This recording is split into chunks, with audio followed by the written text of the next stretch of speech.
out of out and attend.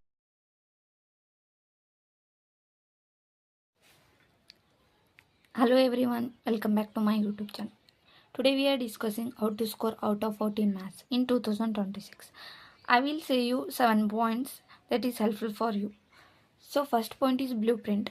Blueprint play a major role in annual exam, so it is also important. Take a blueprint. And second, model question papers from 1 to 3 2025 and 26 model question paper important ರೀ. Blueprint ಯಾಕೆ important ಅಂದ್ರೆ chapter wise marks distribution ಗೊತ್ತಾಗ್ತದೆ, ಯಾವ್ದು highest chapter marks carry ಮಾಡ್ತದೆ, ಯಾವ್ದು lowest carry ಮಾಡ್ತದೆ marks, ಯಾವ chapter important ಅವನು ಗೊತ್ತಾಗ್ತದೆ. ಸೊ ಸೆಕೆಂಡ್ ಏನು ಮಾಡಲ್ ಕ್ವಶನ್ ಪೇಪರ್ ಹೆಂಗೆ ತೆಗ್ದಾರ ಅದು 2025-26 ಭಾಳ ಹೆಲ್ಪ್ಫುಲ್ ಆಗ್ತದೆ ರೀ. ಇದನ್ನು ಕ್ವಶನ್ ರಿಪೀಟ್ನೂ ಆಗ್ಬೋದು. ಥರ್ಡ್ ಏನು ಹೇಳ್ತೀನಿ, 2 ಮಾರ್ಕ್ಸ್ ಕ್ವಶನ್ಸ್ ಫ್ರಮ್ ನಾ 7 ಚಾಪ್ಟರ್ ಬರ್ದೀನಿ ರೀ. ಇಲ್ಲಿ inverse trigonometry function, determinants, continuity and differentiability, application of derivative, vector algebra, 3D geometry and probability. ಇದನ್ನು ನಿಮ್ಗೆ ಯಾವುದೇ ಒಂದು ಚಾಯ್ಸ್ನಾಗ ಬೇಕಾಗಿತ್ತಂದ್ರೆ 7ಕ್ಕೆ 7 ಮ್ಯಾಟ್ರಿ, 2 ಮಾರ್ಕ್ಸಿನ ಚಾಯ್ಸ್ನಾಗ ಬೇಕಾಗಿತ್ತು. ಇಲ್ಲ ನಾವು 6 ಚಾಪ್ಟರ್ ಮಾಡ್ತೀವಿ ಅಂದರೆ 6 ಮಾಡ್ರಿ. ಇವು ಈಸಿ ಚಾಪ್ಟರ್ ಈ ಚಾಪ್ಟರ್ದಂದೇ ಮಾಡಿರಿ. ಫೋರ್ತ್ ಪಾಯಿಂಟ್ ಏನಂದ್ರೆ 3 ಮಾರ್ಕ್ಸ್ ಕ್ವಶನ್.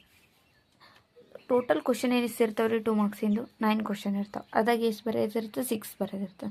ಸೊ ಅದಕ್ಕೆ 6 ಬರ್ದೀನಿ. ನಾ 3 ಮಾರ್ಕ್ಸಿಂದು ಸೇಮ್ ರೀ, 9 ಕ್ವಶನ್ ಇರ್ತಾವೆ. ಔಟ್ ಆಫ್ 9ಕ್ಕೆ 6 ಬರೆಯೋದಿರ್ತದೆ. Relation and function, inverse trigonometry function, matrices, 3D geometry, vector algebra, probability. ಇವು ಈಸಿ ಚಾಪ್ಟರ್ ಮಾಡಿರಿ. ಫಿಕ್ಸ್ ಕ್ವಶನ್ ಪ್ರಾಕ್ಟೀಸ್ ಮಾಡಿರಿ. ನೀವು important question fix question practice ಮಾಡಿರಿ, ಇವೆಲ್ಲ ಸಾಲ್ವ್ ಆಗ್ತಾವೆ ನೋಡಿರಿ. ಇಷ್ಟು ದಿನ ನಾ ಏನೂ ಓದಿಲ್ಲ ಮ್ಯಾಥ್ಸ್, ನಂಗೆ ಏನೂ ಪ್ರಾಬ್ಲಮ್ ಬರಲ್ಲ. ಒಂದು 10 ಡೇಸ್ ನೀವು ಪ್ರಾಕ್ಟೀಸ್ ಮಾಡಿದ್ರಿ ಓದ್ರಿ ಅಂದ್ರೂ ಆರಾಮ್ 80 ಔಟ್ ಆಫ್ 80 ತೆಗಿತೀರಿ ನೋಡ್ರಿ ನೀವು. ಫಿಫ್ತ್ ಪಾಯಿಂಟ್ ಏನಂದ್ರೆ 5 ಮಾರ್ಕ್ಸ್ ಕ್ವಶನ್ ರೀ from relation and functions, matrices, determinants, application of integrals. ಇದೊಂದು ಎಲ್ಲ 4 ಕ್ವಶನ್ಸ್ ಇಂಪಾರ್ಟೆಂಟ್ ಅವ ರೀ. ಅದಾಗ ಒಂದು ಫಿಕ್ಸ್ ಬರ್ತದೆ. ಅಪ್ಲಿಕೇಶನ್ ಆಫ್ ಇಂಟಿಗ್ರಲ್ಸ್ ರೀ ವಿಡಿಯೋ ಮಾಡಿ ನೋಡಿರಿ, 4 ಕ್ವಶನ್ದಾಗ ಒಂದು ಫಿಕ್ಸ್ ಬರ್ತದೆ. ಇವು ಈಸಿ ಚಾಪ್ಟರ್ ಅವ ರೀ. 5 ಮಾರ್ಕ್ಸಿಂದ ಇಲ್ಲಿ ಕವರ್ ಮಾಡ್ಕೊರಿ. 6 ಮಾರ್ಕ್ಸಿಂದು ಲೀನಿಯರ್ ಪ್ರೋಗ್ರಾಮ್ ಮಾಡಿರಿ, ಈಸಿ ಅದ. 4 ಮಾರ್ಕ್ಸಿಂದ ಡೆಟರ್ಮಿನೆಂಟ್ಸ್ ಮಾಡಿರಿ. ಇಲ್ಲೇ ನೋಡಿರಿ, ಇವೆರಡು ಚಾಪ್ಟರ್ದಂದು ಒಂದು 10 ಮಾರ್ಕ್ಸಿಗೆ 6 ಮಾರ್ಕ್ಸಿಗೆ ಒಂದು 4 ಮಾರ್ಕ್ಸ್ ಬಂದರೆ ಇಲ್ಲೇ 10 ಆಯಿತು. ಇಲ್ಲಿ 5 ಮಾರ್ಕ್ಸಿನ 4 ಕ್ವಶನ್ ಅಂದರೆ 20 ಮಾರ್ಕ್ಸ್ ಬರ್ತದೆ. 20 + 10 30. MCQ ಮತ್ತು ಫಿಲ್ ಇನ್ ದ ಬ್ಲ್ಯಾಂಕ್ಸ್ ನೋಡಿರಿ. ದಿನ CET paper question paper solve ಮಾಡೋದಲ್ಲಿ ಡೈಲಿ ಕ್ಲಾಸ್ನ ಕುಂತಿದ್ರೆ ಸಾಲ್ವ್ ಮಾಡ್ತೀರಿ. ಸೊ ಅಲ್ಲಿ 20, ಇಲ್ಲಿ 30, 50 ಆಯಿತು. 2 ಮಾರ್ಕ್ಸಿಂದು 12, 3 ಮಾರ್ಕ್ಸಿಂದು 18, ಔಟ್ ಆಫ್ 80 ಬರ್ತದೆ ನೋಡಿರಿ. ಯಾವ ಚಾಪ್ಟರ್ ಚಾಯ್ಸ್ನಾಗ ಬಿಡ್ತೀರಿ, ಯಾವ ಚಾಪ್ಟರ್ ಫುಲ್ ಪ್ರಾಕ್ಟೀಸ್ ಮಾಡ್ತೀರಿ ಹೇಳಂದ್ರೆ, ಈಗ ನೋಡಿರಿ 2 ಮಾರ್ಕ್ಸಿನ 9 ಕ್ವಶನ್ಗೆ 6 ಬರ್ತಾವ. 3 ಮಾರ್ಕ್ಸ್ನು ಸೇಮ್. 5 ಮಾರ್ಕ್ಸಿಂದು 7 ಕ್ವಶನ್ಗೆ 4 ಬರೋದಿರ್ತದೆ. ಇವು ಮತ್ತು 3 ಮಾರ್ಕ್ಸ್ ನೋಡಿರಿ, ಇವು ಕಂಪಲ್ಸರಿ ಇರ್ದಂದೇ ಕ್ವಶನ್ ಬರ್ತಾವೆ. ನೀವು ಅದಕ್ಕೆ ಮಾಡಲ್ ಕ್ವಶನ್ ಪೇಪರ್ ತೋರಿ. ಕ್ವಶನ್ ನಂಬರ್ 1 ಹಿಡಿದು ಸೇಮ್ ಅವ್ರು ಬ್ಲೂ ಪ್ರಿಂಟ್ ಹೆಂಗೆ ಕೊಟ್ಟರೆ ಅರ್ಧಂದೇ ತೆಗ್ದಿರ್ತಾರೆ. ಅದಕ್ಕೆ ಬ್ಲೂ ಪ್ರಿಂಟ್ ಮಾಡಲ್ ಕ್ವಶನ್ ಪೇಪರ್ದು ಜೆರಾಕ್ಸ್ರೆ ಮಾಡ್ಕೋರಿ. ಬರೀತೀರಂದ್ರೆ ಬರೆದ್ರೆ ಇಟ್ಕೋರಿ.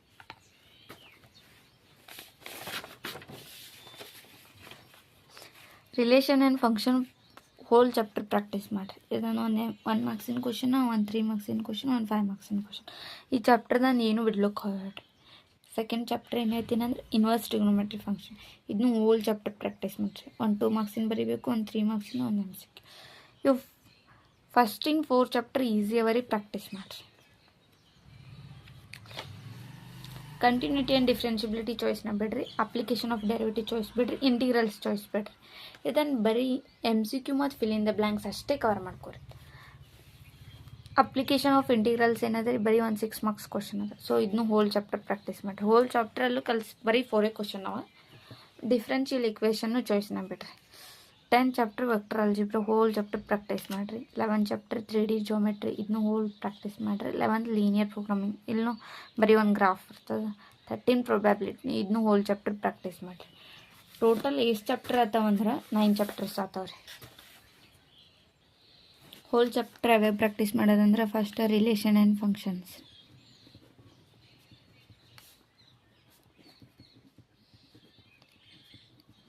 ಸೆಕೆಂಡ್ ಯಾವುದು ಹೇಳ್ತೀನಿ ಅಂದರೆ ಇನ್ವರ್ಸ್ ಟ್ರಿಗ್ನೋಮೆಟ್ರಿ.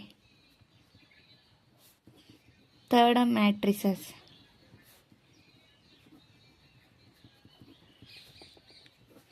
4th ಡೆಟರ್ಮಿನೆಂಟ್ಸ್ ರೀ. ಇವು ಫಸ್ಟಿನ 4 ಚಾಪ್ಟರ್ ಈಸಿ ಅವ ನೋಡ್ರಿ, ಭಾಳ ಎಲ್ಲ ಈಸಿನೇ ಅವ ರೀ. ಕಂಟಿನ್ಯೂಟಿ ಮತ್ತು ಅಪ್ಲಿಕೇಶನ್ ಆಫ್ ಡೆರಿವೇಟಿವ್ ಇಂಟಿಗ್ರಲ್ಸ್ ಚಾಯ್ಸ್ನ ಬಿಡ್ರಿ. 5th application of integral.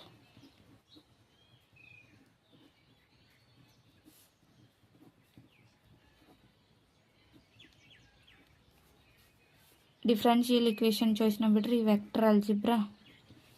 7th 3D geometry.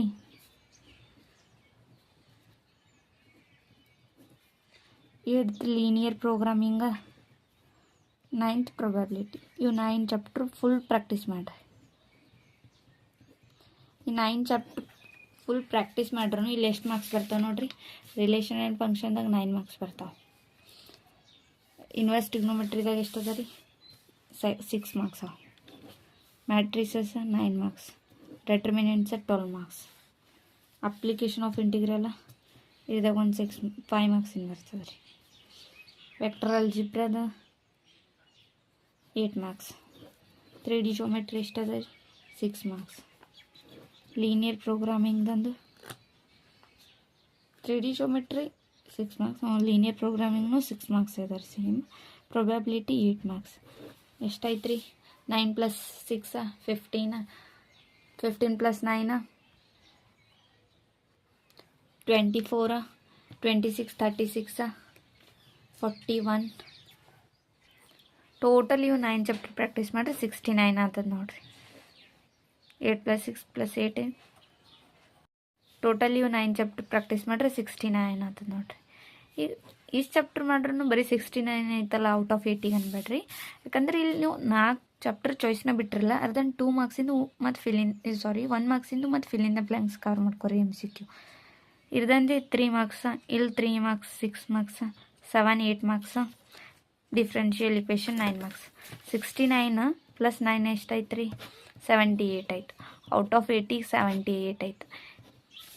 ಇಲ್ಲಿ ಒಂದು 2 ಮಾರ್ಕ್ಸ್ ಕ್ವಶನ್ ಆ್ಯಕ್ಚುಲಿ ಬಿಟ್ಟಿವಲ್ಲ, ಅದಕ್ಕೆ 6 ಬರೆಯವ ನಾವು 5ನೇ ಬರಲತ್ತೀರಿ. ನೀವು ಇಷ್ಟು ಚಾಪ್ಟರ್ ಮಾಡ್ರೆ 5ನೇ ಬರೆಯೋದಾಗ್ತದೆ.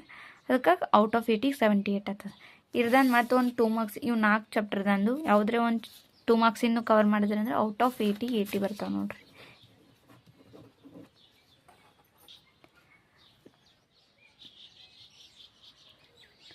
ಇದು ಇಷ್ಟು ನಾವು 10 ಡೇಸ್ನಾಗೂ ಮಾಡ್ಬೋದು ನೋಡ್ರಿ ಪ್ರಾಕ್ಟೀಸ್. ನಾ ಏನು ಮಾಡೀನಂದ್ರೆ ಡೇ 1 to ಡೇ 10 ಪ್ಲ್ಯಾನ್ ಮಾಡೀನಿ ರೀ. ಡೇ 1ದಾಗ ಏನು ಮಾಡೋದು, ಒಂದು 5 ಮಾರ್ಕ್ಸ್ ಪ್ರಾಕ್ಟೀಸ್ ಮಾಡಿರಿ. ಏನು 6 marks and 4 marks question. Day 10 ತನಕ ಏನು ಮಾಡಿರಿ, ಒಂದು ಪ್ಲ್ಯಾನ್ ಹಾಕೋರಿ. ಫಸ್ಟ್ ಡೇದಾಗ ಒಂದು 6 ಮಾರ್ಕ್ಸಿನ ಕ್ವಶನ್, ಒಂದು 4 ಮಾರ್ಕ್ಸಿನ ಕ್ವಶನ್. 6 ಮಾರ್ಕ್ಸ್ ಕ್ವಶನ್ ಯಾವ್ದು ಬರ್ತದೆ ರೀ? ಗ್ರಾಫ. 4 ಮಾರ್ಕ್ಸಿಂದು ಡಿಟರ್ಮಿನೆಂಟ್ಸ್ ಬರ್ತದೆ. ಫಸ್ಟ್ ಡೇದಾಗ ಏನು ಮಾಡಿರಿ, ಇವೆರಡು ಪ್ರಾಕ್ಟೀಸ್ ಮಾಡಿರಿ. ಫಿಕ್ಸ್ ಅವು ಬರಬೇಕು ಸಾಲ್ವ್ ಮಾಡೋಕೆ. ಡೇ 2ದಾಗ ಏನು ಮಾಡಿರಿ, 5 ಮಾರ್ಕ್ಸ್ ಕ್ವಶನ್ 2 ಮಾಡಿರಿ. 5 ಮಾರ್ಕ್ಸಿನ 2 ಕ್ವಶನ್ ಯಾವ್ಯಾವ ಚಾಪ್ಟರ್ದಂದ್ರೆ relation and function and matrices. ಇರ್ದಾಗ ಒಂದು 5 ಕ್ವಶನ್ ಅವ ಇಂಪಾರ್ಟೆಂಟ್. ಇರ್ದಾಗ ಒಂದು 5 ಕ್ವಶನ್ ಅವ. ಇವು ಡೇ 2ದಾಗ ಏನು ಮಾಡಿರಿ, 2 ಕ್ವಶನ್ ಈ ಚಾಪ್ಟರ್ದಂದು ಯಾವುದೇ ಕೇಳಕ್ಕೆ 5 ಮಾರ್ಕ್ಸಿನ ಬರ್ಲಿಕ್ಕೆ ಬರಬೇಕು, ಹಂಗೆ ಪ್ರಾಕ್ಟೀಸ್ ಮಾಡಿರಿ. ಎಷ್ಟು ಕಮ್ಮಿ ಅದ ನೋಡ್ರಿ. ಇದಾಗ ಇಲ್ಲಿ 2 ಕ್ವಶನ್ ಪ್ರಾಕ್ಟೀಸ್ ಮಾಡೋದು ಡೇ 1ದಾಗ. ಡೇ 2ದಾಗ 2 ಕ್ವಶನ್ ಪ್ರಾಕ್ಟೀಸ್ ಮಾಡೋದು 5 ಮಾರ್ಕ್ಸಿಂದು. ಡೇ 3ದಾಗೂ 5 ಮಾರ್ಕ್ಸಿಂದು 2 ಕ್ವಶನ್ ಪ್ರಾಕ್ಟೀಸ್ ಮಾಡೋದು. ಅಪ್ಲಿಕೇಶನ್ ಆಫ್ ಇಂಟಿಗ್ರಲ್ಸ್ದು ಡೆಟರ್ಮಿನೆಂಟ್ಸ್ ಇದು 4 ಕ್ವಶನ್ ಅವರಿ, 1 ಫಿಕ್ಸ್ ಬರ್ತದೆ. ನೀವು 1 ಕ್ವಶನ್ ನೀವು ತಿಳ್ಕೊಂಡು ಪ್ರಾಕ್ಟೀಸ್ ಮಾಡಿದ್ರಲ್ಲ, ರಿಮೈನಿಂಗ್ 3 ಕ್ವಶನ್ಸ್ ತಾನಾಗೆ ಬರ್ತಾವ್ರಿ, ನೋಡ್ರೆ ಬರ್ತಾವೆ. ಸೊ ಡೇ 4ದಾಗ ಏನು ಹೇಳ್ತೀನಿ ಅಂದರೆ 2 ಮಾರ್ಕ್ಸ್ ಕ್ವಶನ್ನ 3 ಮಾರ್ಕ್ಸ್ ಕ್ವಶನ್ ಪ್ರಾಕ್ಟೀಸ್ ಮಾಡಿರಿ. ಇವು 6 ಬರೆಯೋವರಿ. ಸೊ 1 ಡೇದಾಗ ನೀವು 2 ಕ್ವಶನ್ಸ್ 2 ಮಾರ್ಕ್ಸಿನ ಪ್ರಾಕ್ಟೀಸ್ ಮಾಡಿದ್ರಂದ್ರೆ ಡೇ 1 2 3 ಎಷ್ಟಾಯ್ತು ರೀ? 2 × 2 2 + 4 + 6 ಏನಾಯ್ತು ರೀ? ಇಲ್ಲಿ 2 ಮಾರ್ಕ್ಸಿಂದು ಮತ್ತು 3 ಮಾರ್ಕ್ಸಿನ ಕವರ್ ಆಯಿತು. ಡೇ 4ದಾಗ ಏನು ಮಾಡೋದ್ರಿ, 2 ಮಾರ್ಕ್ಸಿಂದು 2 ಚಾಪ್ಟರ್ದಂದು 2 ಕ್ವಶನ್ ಪ್ರಾಕ್ಟೀಸ್ ಮಾಡೋದು. 3 ಮಾರ್ಕ್ಸಿನ್ನು 2 ಕ್ವಶನ್ ಫ್ರಮ್ 2 ಚಾಪ್ಟರ್ಸ್. ಯಾವ ರೀ ತೋರಿ ನಿಮ್ಗೆ ಯಾವ ಈಸಿವ ಆ ಚಾಪ್ಟರ್ಸ್ ತೋರಿ. ಸೇಮ್ ಡೇ 5ನಾಗೂ ಡೇ 6ನಾಗೂ ಎಲ್ಲ ಕವರ್ ಆಯ್ತಲ್ರಿ. MCQ ಏನು ಇಷ್ಟು ದಿನ ಕ್ಲಾಸ್ನಾಗ ಸಾಲ್ವ್ ಮಾಡ್ಕೋತಿ ಬಂದಿರ್ತೀರಿ CET ಪೇಪರ್ದಾಗತ್ತ. ಡೇ 7 8 9 10 ನೋಡ್ರಿ 4 ಡೇಸ್ ಉಳಿತು. ಇದು ಏನು ಮಾಡಿರಿ, 4 ಡೇಸ್ ಪ್ರಾಕ್ಟೀಸಿಗೆ ಇಟ್ಕೋರಿ. ಇವಿಷ್ಟು ದಿನ ನೀವು ಡೇ 6 ತನಕ ಏನೇನು ಪ್ರಾಬ್ಲಮ್ ಮಾಡಿರಿ, ಏನು ಪ್ರಾಕ್ಟೀಸ್ ಮಾಡಿರಿ, ಇದು ರಿವಿಷನ್ ಮಾಡ್ಕೊರಿ ಸೊ ನಂಗೆ ಅನ್ನಿಸ್ತದೆ ಎಲ್ಲಕ್ಕಿಂತ ಮ್ಯಾಥ್ಸ್ ಸಬ್ಜೆಕ್ಟೇ ಈಸಿ ಇದೆ. ಮ್ಯಾಥ್ಸ್ ಸಬ್ಜೆಕ್ಟ್ ಸ್ಕೋರಿಂಗ್ನೂ ಅದ. ಸೊ ನಿಮ್ಗೆ ಈಸಿ ಅನ್ನಿಸ್ತಂದ್ರೆ ಇದು ನನ್ನ ಟೈಮ್ ಟೇಬಲ್ ಫಾಲೋ ಮಾಡಿರಿ. ಇದು ಡೇ 10 ನನ್ನ ಪ್ಲ್ಯಾನ್ ನಿಮ್ಗೆ ಈಸಿ ಅನ್ನಿಸ್ತಂದ್ರೆ ಫಾಲೋ ಮಾಡಿರಿ.